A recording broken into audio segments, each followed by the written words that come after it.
Hi friends, welcome to commerce Kannada. ಇವತ್ತು ನಾವು class 11ನ 4th chapter recording of transactions part 2ನಲ್ಲಿ ಕ್ಯಾಶ್ ಬುಕ್ನಲ್ಲಿ ಬರುವಂತಹ ಡಬಲ್ ಕಾಲಮ್ ಕ್ಯಾಶ್ ಬುಕ್ ಬಗ್ಗೆ ತಿಳ್ಕೊಳ್ಳೋಣ ಬನ್ನಿ.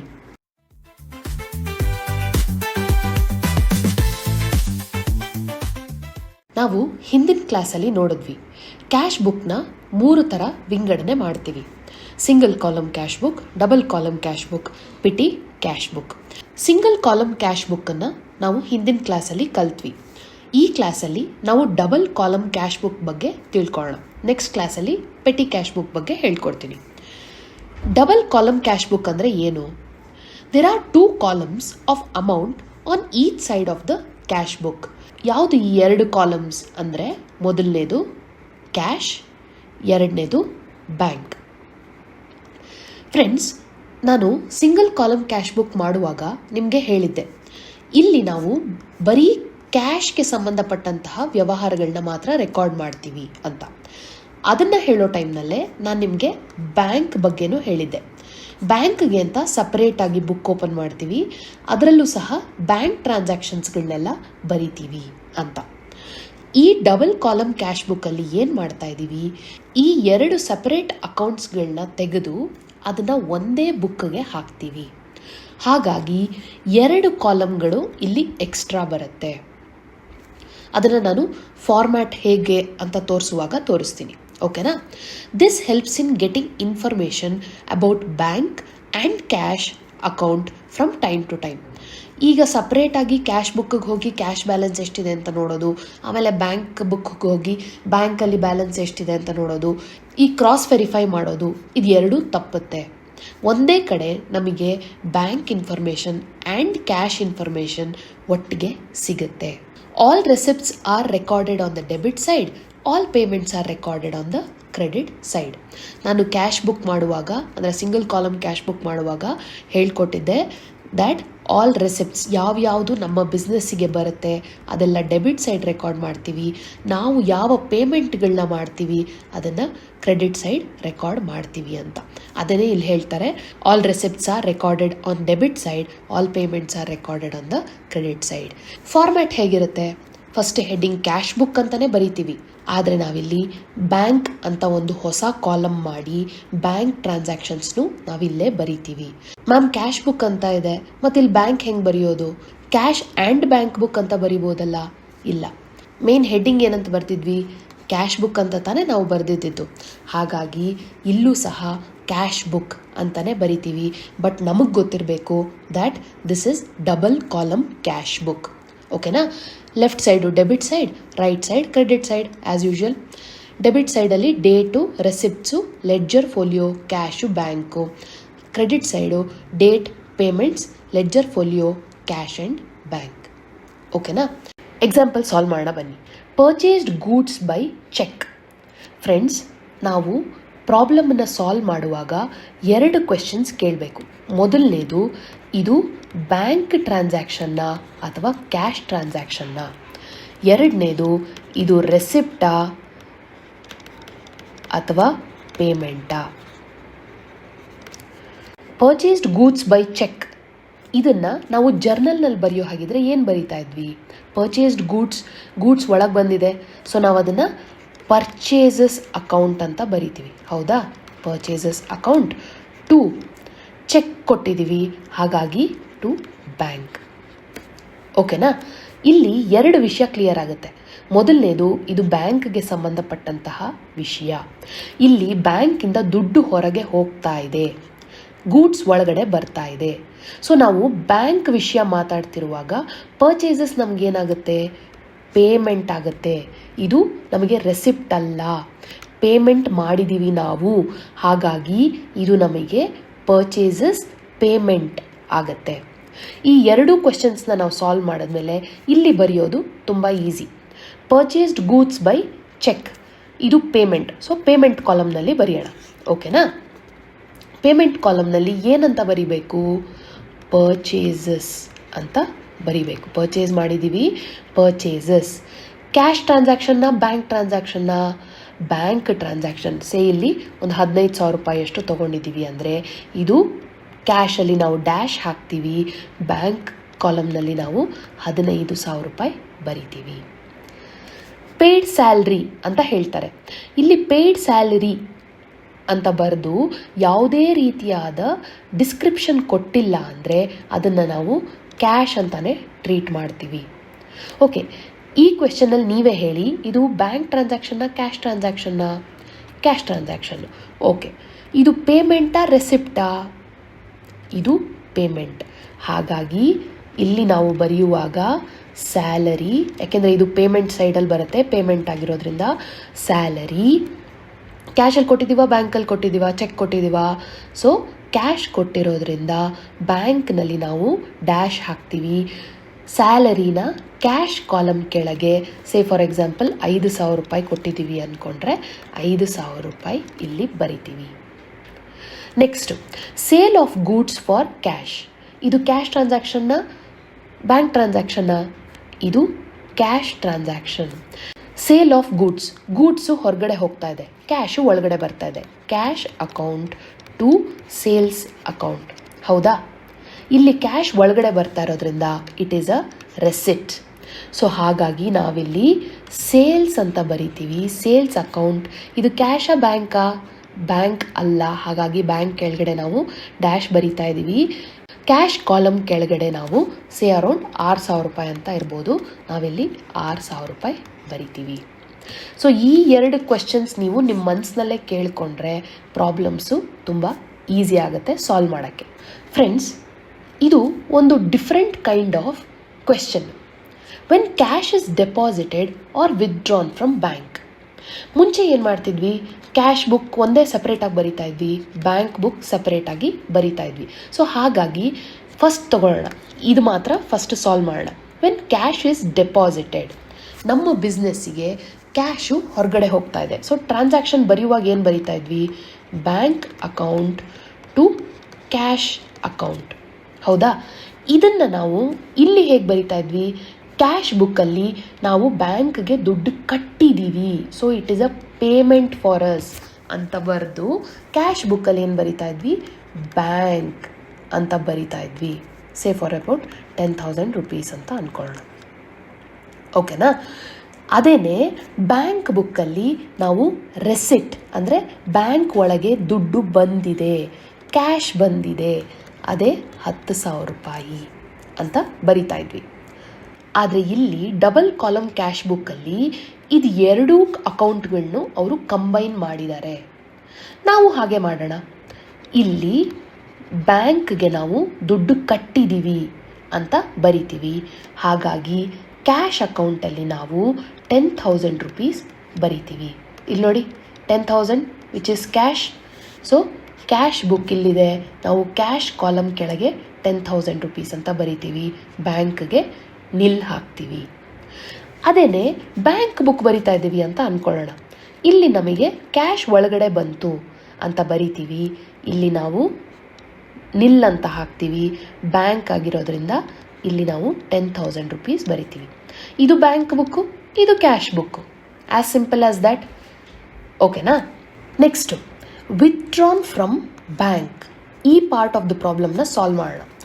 ಇಲ್ಲಿ ನಾವು ಏನಾಗ್ತಿದೆ, ಬಿಸ್ನೆಸ್ಸಿಗೆ ಕ್ಯಾಶ್ ಒಳಗಡೆ ಬರ್ತಾ ಇದೆ, cash account to bank account, ಹೌದಾ? ಈಗ ನಾವು ಕ್ಯಾಶ್ ಬುಕ್ ಬರಿತಾ ಇದ್ದೀವಿ ಅಂತ ಅಂದ್ಕೊಳ್ಳೋಣ. ಕ್ಯಾಶ್ ಬುಕ್ಕಲ್ಲಿ ದುಡ್ಡು ಏನಾಗ್ತಾ ಇದೆ? ದುಡ್ಡು ಒಳಗಡೆ ಬರ್ತಾ ಇದೆ. ಹಾಗಾಗಿ ಬ್ಯಾಂಕಿಂದ ನಮಗೆ ದುಡ್ಡು ಒಳಗಡೆ ಬರ್ತಿದೆ ಅಂತ ಬರಿತೀವಿ. 10,000 ರೂಪಾಯಿನ ನಾವು ಬರಿತೀವಿ. ಅದೇ ಬ್ಯಾಂಕಲ್ಲಿ ಏನಾಗ್ತಿದೆ? ಬ್ಯಾಂಕಿಂದ ದುಡ್ಡು ಹೊರಗಡೆ ಹೋಗ್ತಾ ಇದೆ. ಸೊ ಹಾಗಾಗಿ ನಾವು ಕ್ಯಾಶ್ ತೊಗೊಂಡಿದ್ದೀವಿ ಅಂತ ಇಲ್ಲಿ ಬರಿತೀವಿ, ಸೇಮ್ 10,000 ರೂಪೀಸ್ ಬರಿತೀವಿ.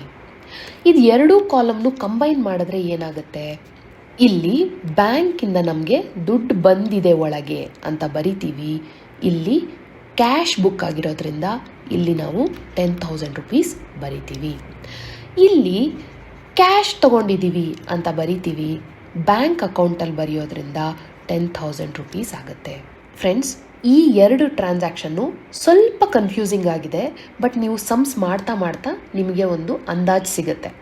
ಆ್ಯಂಡ್ ಇನ್ನೊಂದು ಮೇಜರ್ ಪಾಯಿಂಟ್ ಏನಪ್ಪ ಅಂತಂದರೆ, ಈ ಥರ ಅಲ್ಲಿಂದ ಇಲ್ಲಿಗೆ, ಇಲ್ಲಿಂದ ಅಲ್ಲಿಗೆ ಒಂದೇ ಟ್ರಾನ್ಸಾಕ್ಷನ್ನಲ್ಲಿ ಎರಡು ವಿಷಯಗಳನ್ನು ನಾವು ಇಲ್ಲಿ ಮಾತಾಡೋದ್ರಿಂದ ಇದಕ್ಕೆ ಕಾಂಟ್ರಾ ಎಂಟ್ರಿ ಅಂತ ಹೇಳ್ತೀವಿ. ಸೊ ನಾವು ಒಂದು ವಿಷಯನ ಇಲ್ಲಿ ಕಂಪಲ್ಸರಿ ಬರಿಬೇಕು. ಏನಪ್ಪ ಅಂದರೆ ಸಿ, ಕಾಂಟ್ರಾ ಎಂಟ್ರಿ ಅಂದರೆ ಇಲ್ಲಿದು ಇಲ್ಲಿಗಿದೆ, ಇಲ್ಲಿದು ಸಹ ಇಲ್ಲಿಗಿದೆ, represented by C in ledger folio.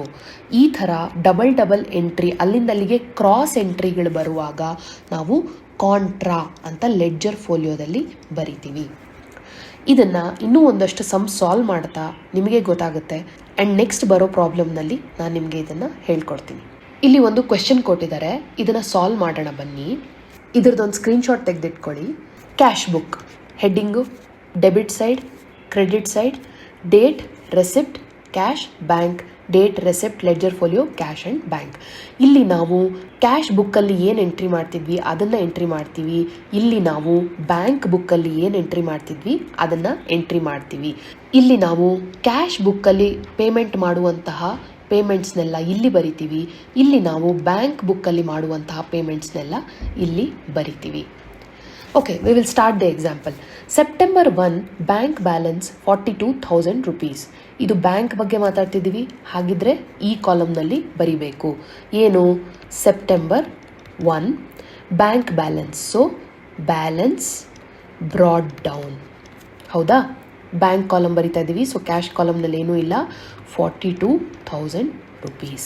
Next September 1 cash balance 15,000 rupees. So ಇಲ್ಲೇ ನಾವು ಬ್ಯಾಲೆನ್ಸ್ ಎರಡೂ ಬರೆಯೋದ್ರಿಂದ ಎರಡೆರಡು ಸರ್ತಿ ಎಂಟ್ರಿ ಮಾಡೋ ಅವಶ್ಯಕತೆ ಇಲ್ಲ. ಇಲ್ಲಿ ಕ್ಯಾಶ್ ಕಾಲಮ್ ಹೇಗಿದ್ರೂ ಖಾಲಿ ಇದೆ, ಇಲ್ಲಿ ನಾವು ಬರೆಯೋಣ 15,000 rupees. ಓಕೆನಾ? ಒಂದೇ ಸರ್ತಿ ಎರಡು ಎಂಟ್ರಿ ಆಗೋಯ್ತು. ಈಗ ನಾವು ಬೇರೆ ಬೇರೆ ನೋಡೋ ಅವಶ್ಯಕತೆ ಇಲ್ಲ. September 4 purchased goods by cheque ಅಂತ ಇರೋದ್ರಿಂದ ಇದು ಬ್ಯಾಂಕ್ಗೆ ಸಂಬಂಧಪಟ್ಟಂತಹ ವಿಷಯ. ಪರ್ಚೇಸ್ ಮಾಡಿದ್ದೀವಿ ಅಂದರೆ ನಾವು ದುಡ್ಡನ್ನು ಹೊರಗಡೆ ಕೊಟ್ಟಿದ್ದೀವಿ, ಹಾಗಾಗಿ ಇದು ಪೇಮೆಂಟ್ಸ್ ಕಾಲಮ್ನಲ್ಲಿ ಬರುತ್ತೆ. ಓಕೆನಾ? ಸೆಪ್ಟೆಂಬರ್ 4 ಪರ್ಚೇಸ್ಡ್ ಗೂಡ್ಸ್ನ ನಾವು ಪರ್ಚೇಸ್ ಮಾಡಿದಾಗ ಏನಂತ ಬರಿತೀವಿ? Purchases account. ಇದು ಬ್ಯಾಂಕ್ ಟ್ರಾನ್ಸಾಕ್ಷನ್ನ, ಕ್ಯಾಶ್ ಟ್ರಾನ್ಸಾಕ್ಷನ್ನ? It is a bank transaction, 12,000 ರೂಪಾಯಿಗಳು. Next September 8 sale of goods for cash. ಇದು ಕ್ಯಾಶ್ಗೆ ಸಂಬಂಧಪಟ್ಟಂತಹ ಟ್ರಾನ್ಸಾಕ್ಷನ್ನು. ಗೂಡ್ಸು ಹೊರಗಡೆ ಹೋಗ್ತಾ ಇದೆ, ಕ್ಯಾಶು ಒಳಗಡೆ ಬರ್ತಾ ಇದೆ. It is a receipt. So ಹಾಗಾಗಿ ಇದನ್ನು ಈ ಸೈಡ್ ಬರಿತೀವಿ. ಸೆಪ್ಟೆಂಬರ್ 8 ಸೇಲ್ಸ್, ಕ್ಯಾಶ್ ಕಾಲಮ್ನಲ್ಲಿ 6,000 rupees. ಓಕೆನಾ? Next September 13 purchased machinery by cheque. ಇಲ್ಲಿ ನಾವು ಪರ್ಚೇಸ್ ಮಾಡಿದ್ದೀವಿ, ದುಡ್ಡನ್ನು ಕೊಟ್ಟಿದ್ದೀವಿ, ಹೊರಗೆ ಹೋಗ್ತಾ ಇದೆ ದುಡ್ಡು. ಇದು ನಾವು ಪೇಮೆಂಟ್ ಮಾಡಿರೋದು. ಆ್ಯಂಡ್ ಯಾವ ಥ್ರೂ ಪೇಮೆಂಟ್ ಮಾಡಿದ್ದೀವಿ? ಚೆಕ್ ಥ್ರೂ ಪೇಮೆಂಟ್ ಮಾಡಿದ್ದೀವಿ. ಹಾಗಾಗಿ ಇದು ಬ್ಯಾಂಕ್ಗೆ ಸಂಬಂಧಪಟ್ಟಂತಹ transaction. So September 13 purchased machinery, MEACHINERY machinery, ಇಲ್ಲಿ ಡ್ಯಾಶು, ಇಲ್ಲಿ 5,500 rupees. Next September 16 sold goods and received by cheque. ನಾವು ಗೂಡ್ಸ್ನ ಸೇಲ್ ಮಾಡಿದ್ದೀವಿ, ಚೆಕ್ ಬಂದಿದೆ ನಮಗೆ, ಹಾಗಿದ್ರೆ ಇದು ಬ್ಯಾಂಕ್ ಟ್ರಾನ್ಸಾಕ್ಷನ್ನು ಆ್ಯಂಡ್ ನಮಗೆ ದುಡ್ಡು ಒಳಗಡೆ ಬರ್ತಾ ಇರೋದ್ರಿಂದ it is a receipt. So ಹಾಗಾಗಿ ಈ ಕಡೆ ಕಾಲಮ್ನಲ್ಲಿ ಬರೆಯೋಣ ಸೆಪ್ಟೆಂಬರ್ 16 ಸೇಲ್ಸ್ ಬೈ ಚೆಕ್ ಆಗಿರೋದ್ರಿಂದ 4,500 rupees. Next September 17 purchased goods from Monisha in cash. Purchased goods, ಹಾಗಿದ್ರೆ ದುಡ್ಡು ಹೊರಗಡೆ ಹೋಗ್ತಾ ಇದೆ, ಕ್ಯಾಶಿನ ವ್ಯವಹಾರ. ಇದು ದುಡ್ಡು ಹೊರಗಡೆ ಹೋಗ್ತಿದೆ ಅಂದರೆ ಪೇಮೆಂಟ್ಸ್ ಕಾಲಮ್ನಲ್ಲಿ ಬರೀಬೇಕು. So September 17 purchased goods from Monisha in cash. So again purchases account. ಸಾಲ ಹೇಳಿದರೆ ಮಾತ್ರ ಅದು ಮೊನಿಷಾ ಹೆಸರು ಬರಿಬೇಕಿತ್ತು. ಈಗ ದುಡ್ಡು ಪೂರ್ತಿಯಾಗಿ ಕೊಡ್ತಾ ಇರೋದ್ರಿಂದ 17,400 ರೂಪಾಯಿ ನಾವು ಕ್ಯಾಶ್ ಅಂತ ಬರಿತೀವಿ. ಓಕೆನಾ? September 20 purchase stationery by cheque. Purchased stationery ಅಂದರೆ ದುಡ್ಡು ಅಗೇನ್ ಹೊರಗಡೆ ಹೋಗ್ತಾ ಇದೆ, ಇದು ಬ್ಯಾಂಕಿನ ಟ್ರಾನ್ಸಾಕ್ಷನ್. ಸೊ ಸೆಪ್ಟೆಂಬರ್ 20th ಏನಾಗ್ತದೆ, purchase stationery by cheque. So cash ಕಾಲಮ್ನಲ್ಲಿ ಏನೂ ಇಲ್ಲ, 1,100 ರೂಪಾಯಿಗಳು. Next September 24 cheque given to Rohit. Cheque given ನಾವು ಕೊಡ್ತಾ ಇದ್ದೀವಿ, it is a payment. Cheque ಆಗಿರೋದ್ರಿಂದ ಇದು ಬ್ಯಾಂಕ್ ಟ್ರಾನ್ಸಾಕ್ಷನ್ ಆಗತ್ತೆ. So September 24 cheque given to Rohit. So it is a bank transaction 1,500 rupees.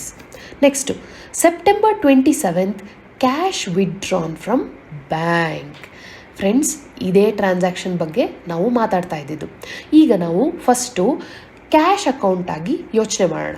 Cash ಆಗಿ ನಿಂತು ನಾವು ಯೋಚನೆ ಮಾಡಿದಾಗ ಏನಾಗ್ತಾ ಇದೆ, ಕ್ಯಾಶು ಒಳಗಡೆ ಬರ್ತಾ ಇದೆ. ಸೊ ಸೆಪ್ಟೆಂಬರ್ 27 ಏನಾಗಿದೆ, ಇಲ್ಲಿ ಕ್ಯಾಶು ಒಳಗಡೆ ಬರ್ತಾ ಇದೆ. ಬ್ಯಾಂಕಿಂದ ನಾವು ಕ್ಯಾಶನ್ನು ಒಳಗಡೆ ತರ್ತಾ ಇದ್ದೀವಿ. It is 10,000 rupees. Contra entry ಅಂತ ಬರೀಲೇಬೇಕಿಲ್ಲಿ, ಓಕೆನಾ? ಅದೇ ನಾವು ಬ್ಯಾಂಕ್ ಆಗಿ ನಿಂತು ಯೋಚನೆ ಮಾಡಿದಾಗ ನಮಗೆ ಇಟ್ ಈಸ್ ಅ ಪೇಮೆಂಟ್, ದುಡ್ಡು ಹೊರಗಡೆ ಹೋಗ್ತಾ ಇದೆ.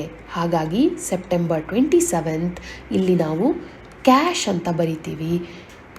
ಬ್ಯಾಂಕ್ ಕಾಲಮ್ನಲ್ಲಿ ನಾವು 10,000 ಅಂತ ಬರಿತೀವಿ. ಇದು ಕಾಂಟ್ರಾ ಎಂಟ್ರಿ ಆಗಿರೋದ್ರಿಂದ ಲೆಡ್ಜರ್ ಫೋಲಿಯೋ ಕಾಲಮ್ನಲ್ಲಿ ನಾವು ಸಿ ಅಂತ ಬರಿತೀವಿ. Okay, next September 30 rent paid by cheque. ಇದು ನಮಗೆ ಪೇಮೆಂಟು, ಹಾಗಾಗಿ ಈ ಕಡೆ ಬರಿತೀವಿ September 30 rent paid by cheque. So ಇದು ಕ್ಯಾಶ್ ಟ್ರಾನ್ಸಾಕ್ಷನ್ ಅಲ್ಲ, 2,500 rupees.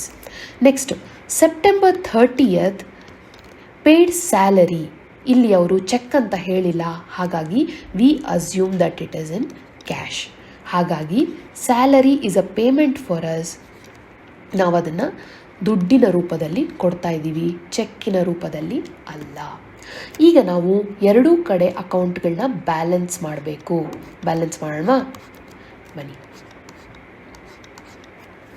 15, 6, 10,000. ಸೊ ಟೋಟಲ್ ಆಗಿ 31,000 rupees. ಇಲ್ಲಿ 42,000 ಪ್ಲಸ್ 4,500 46,500. ಇಲ್ಲಿ ಬರೆದು ಬಿಡೋಣ, ಇಲ್ಲ, ಇಲ್ಲಿ ಬೇರೆ ಎಂಟ್ರಿಗಳಿದೆ. 17,400 ಪ್ಲಸ್ 3,500 ಈಸ್, ಇಲ್ಲಿ ನೀವು ಪೆನ್ಸಿಲಲ್ಲಿ ಬರ್ಕೊಳ್ಳಿ, ಇಟ್ ಈಸ್ 20,900 rupees. ಇದನ್ನು ನಾವು ಎಂಟ್ರಿ ಮಾಡಬೇಕಾ? ಇಲ್ಲ, ನಾವು 31,000ಅಲ್ಲಿ 20,900 ಮೈನಸ್ ಮಾಡಬೇಕು. ಯಾಕೆ ಅಂದರೆ ನಮಗೆ ಬ್ಯಾಲೆನ್ಸ್ ಎಷ್ಟು ಉಳಿದಿದೆ ಅನ್ನೋದನ್ನು ನಾವಿಲ್ಲಿ ಬರಿಬೇಕು. 17,400 ಪ್ಲಸ್ 3,900 ಇಷ್ಟು ಖರ್ಚಾಗಿದೆ, ಬಟ್ ನಮ್ಮ ಹತ್ರ ಇಷ್ಟು ದುಡ್ಡಿದೆ. ಹಾಗಿದ್ರೆ ಇನ್ನೆಷ್ಟು ದುಡ್ಡು ಮಿಕ್ತು ನಮ್ಮ ಹತ್ರ? 10,100 rupees ಮಿಕ್ಕಿದೆ. September 30. So it is the closing date. Balance close ಮಾಡ್ತಾ ಇದ್ದೀವಿ ನಾವು. 10,100 ಇಸ್ ದ ಕ್ಲೋಸಿಂಗ್ ಬ್ಯಾಲೆನ್ಸ್. ಹಾಗಿದ್ರೆ ಇದನ್ನು ನಾವೆಲ್ಲಿ ಬರಿಬೇಕು? ಇದನ್ನು ನೀವು ಎಲ್ಲೂ ಬರಿಬೇಡಿ, ಪೆನ್ಸಿಲಲ್ಲಿ ಬರೀರಿ, ಆಮೇಲೆ ಇದನ್ನು ಎರೇಸ್ ಮಾಡಿಬಿಡಿ. ನೆಕ್ಸ್ಟು ಬ್ಯಾಂಕ್ನ ಕ್ಲೋಸ್ ಮಾಡೋಣ ಬನ್ನಿ. 12,000 plus 5,500 plus 1,100 plus 1,500 plus 10,000 plus 2,500 is 32,600. ಈ 32,600 46,500 ಮೈನಸ್ ಮಾಡಿದ್ರೆ ನಮಗೆ 13,900 rupees ಉಳಿಯುತ್ತೆ. ಇದು ನಮ್ಮ ಬ್ಯಾಂಕಲ್ಲಿರುವಂತಹ ಕ್ಲೋಸಿಂಗ್ ಬ್ಯಾಲೆನ್ಸ್. ಈಗ ಎರಡು ಕಡೆ ಸಮ ಆಯಿತು. ಸೊ 31,000 ಇಲ್ಲೂ ಬಂತು, ಇಲ್ಲಿ 46,500 ಬಂತು. ಇದನ್ನೇನು ಮಾಡಬೇಕು? ಇದು ಪೆನ್ಸಿಲಲ್ಲಿ ಬರಿಬೇಕು, ಇದನ್ನು ಆಮೇಲೆ ಎರೇಸ್ ಮಾಡಬೇಕು. ಈಗ ನಾವು ಅಕ್ಟೋಬರ್ ತಿಂಗಳ ಕ್ಯಾಶ್ ಬುಕ್ ಓಪನ್ ಮಾಡಿದ್ವಿ ಅಂದರೆ ಅಕ್ಟೋಬರ್ 1 ನಾವು ಬ್ಯಾಲೆನ್ಸ್ ಬ್ರಾಡ್ ಡೌನ್ ಅಂತ ತಗೊಂಡ್ರೆ ನಾವು ಯಾವ ಅಮೌಂಟ್ನ ತಗೋಬೇಕು? 31,000 ಅಲ್ಲ, 10,100 rupees ಕ್ಯಾಶ್ ಇದೆ ನಮ್ಮ ಹತ್ರ. ಅಷ್ಟೇ ಅಲ್ಲದೆ 13,900 rupees ಬ್ಯಾಂಕ್ ಬ್ಯಾಲೆನ್ಸ್ ಇದೆ. I hope you have understood. ಈಗ ನಾವು ಲೆಡ್ಜರನ್ನು ಓಪನ್ ಮಾಡೋಣ. ಸೆಪ್ಟೆಂಬರ್ 4th ಏನಾಯಿತು, ಪರ್ಚೇಸ್ಡ್ ಗೂಡ್ಸ್ ಬೈ ಚೆಕ್ ಅಂತ ಇದೆ. ಸೊ ನಾವು ಗೂಡ್ಸ್ ಒಳಗಡೆ ಬರ್ತಾ ಇದೆ purchases account to bank account. ಇಲ್ಲಿ ನಿಮಗೆ ಲೆಡ್ಜರ್ಸ್ ನೆನಪಿದೆ ಅಲ್ವಾ, ಟು ಬ್ಯಾಂಕ್. ಸೊ ಪರ್ಚೇಸಸ್ ಅಕೌಂಟಲ್ಲಿ September 4 to bank 12,000 rupees. Next sale of goods for cash. Journal ಬರೆಯುವಾಗ ಏನಂತ ಬರಿತೀವಿ, ಕ್ಯಾಶ್ ಒಳಗಡೆ ಬಂತು to sales. So sales account ಬರೆಯುವಾಗ ನಾವು September 8 by cash 6,000 rupees. Next purchased machinery by cheque. So machinery ಒಳಗಡೆ ಬಂದಿದೆ ಟು ಬ್ಯಾಂಕ್. ಮೆಷಿನರಿ ಅಕೌಂಟ್ ಬರೆಯುವಾಗ ನಾವು to bank September 13 5,500 rupees. Next sold goods and received cheque. Sale of goods ಆಗಿದೆ, cheque ಒಳಗಡೆ ಬಂದಿದೆ, ಹಾಗಾಗಿ bank account to sales account. ಇಲ್ಲಿ ನಾವು ಸೇಲ್ಸ್ ಅಕೌಂಟಲ್ಲಿ ಸೆಪ್ಟೆಂಬರ್ 16 ಬೈ ಬ್ಯಾಂಕ್ 4,500 rupees. ಓಕೆನಾ. Next purchase of goods from Monisha in cash. So goods purchase ಮಾಡಿದ್ದೀವಿ. So purchases account to cash account September 17 to cash account 17,400 rupees. Purchase of stationery by cheque. So stationery ಒಳಗಡೆ ಬಂದಿದೆ to bank account. Stationery account ಬರೆಯುವಾಗ September 20 to bank 1,100 rupees. Next cheque given to Rohit. Rohit account to bank account. Rohit ಅಕೌಂಟಲ್ಲಿ ನಾವು September 24 to bank 1,500 rupees. Next transaction cash withdrawn from bank ಇದೆ. ನಾವು already double column ಬುಕ್ಕಲ್ಲಿ cash ಬಗ್ಗೆನೂ ಬರೆದಿದ್ದೀವಿ, bank ಬಗ್ಗೆನೂ ಬರೆದಿದ್ದೀವಿ. ಸೊ ನಾವು ಅದನ್ನು ಲೆಡ್ಜರಲ್ಲಿ ಎಂಟ್ರಿ ಮಾಡೋದಿಲ್ಲ. So next transaction is rent paid by cheque. Rent ನಾವು ಕಟ್ಟಿದ್ದೀವಿ, ಹಾಗಾಗಿ rent to bank account. Rent ಅಕೌಂಟಲ್ಲಿ ನಾವು to bank September 30 2,500 rupees paid. Next paid salary. So salary ನಾವು ಪೇ ಮಾಡಿದ್ದೀವಿ ಟು ಕ್ಯಾಶ್ ಅಕೌಂಟ್. ಸ್ಯಾಲರಿ ಅಕೌಂಟಲ್ಲಿ September 30 to cash account 3,500 rupees. ಇದು ledger ಎಂಟ್ರಿಗಳು. ನಾವು ಕ್ಯಾಶ್ ಬುಕ್ನ ಓಪನ್ ಮಾಡೋದ್ರಿಂದ ಕ್ಯಾಶ್ ಬುಕ್ಕಲ್ಲಿ ಬ್ಯಾಂಕ್ಗೆ ಸಂಬಂಧಪಟ್ಟಂತಹ ಮತ್ತು ಕ್ಯಾಶಿಗೆ ಸಂಬಂಧಪಟ್ಟಂತಹ ಎಲ್ಲ ಟ್ರಾನ್ಸಾಕ್ಷನ್ಸ್ನು ಅಲ್ಲೇ ಎಂಟ್ರಿ ಮಾಡೋದ್ರಿಂದ ನಾವು ಬ್ಯಾಂಕ್ ಆ್ಯಂಡ್ ಕ್ಯಾಶ್ ಲೆಡ್ಜರ್ಗಳನ್ನ ಓಪನ್ ಮಾಡೋದಿಲ್ಲ. ಅದು ಬಿಟ್ಟು ಇನ್ನು ಮಿಕ್ಕಿದ ಎಲ್ಲ ಅಕೌಂಟ್ಗಳನ್ನು ನಾವು ಓಪನ್ ಮಾಡ್ತೀವಿ. I hope you have understood. ಏನಾದರೂ ಡೌಟ್ ಇದ್ದರೆ ಅದನ್ನು ಕಮೆಂಟ್ ಸೆಕ್ಷನ್ನಲ್ಲಿ ಬರೀರಿ. ಹಾಗೆ ಈ ವಿಡಿಯೋನ ಲೈಕ್ ಮಾಡಿ, ನಿಮ್ಮ ಫ್ರೆಂಡ್ಸ್ ಜೊತೆಗೆ ಶೇರ್ ಮಾಡಿ, ನಮ್ಮ ಚಾನಲ್ನ ಸಬ್ಸ್ಕ್ರೈಬ್ ಆಗೋದು ಮರಿಬೇಡಿ.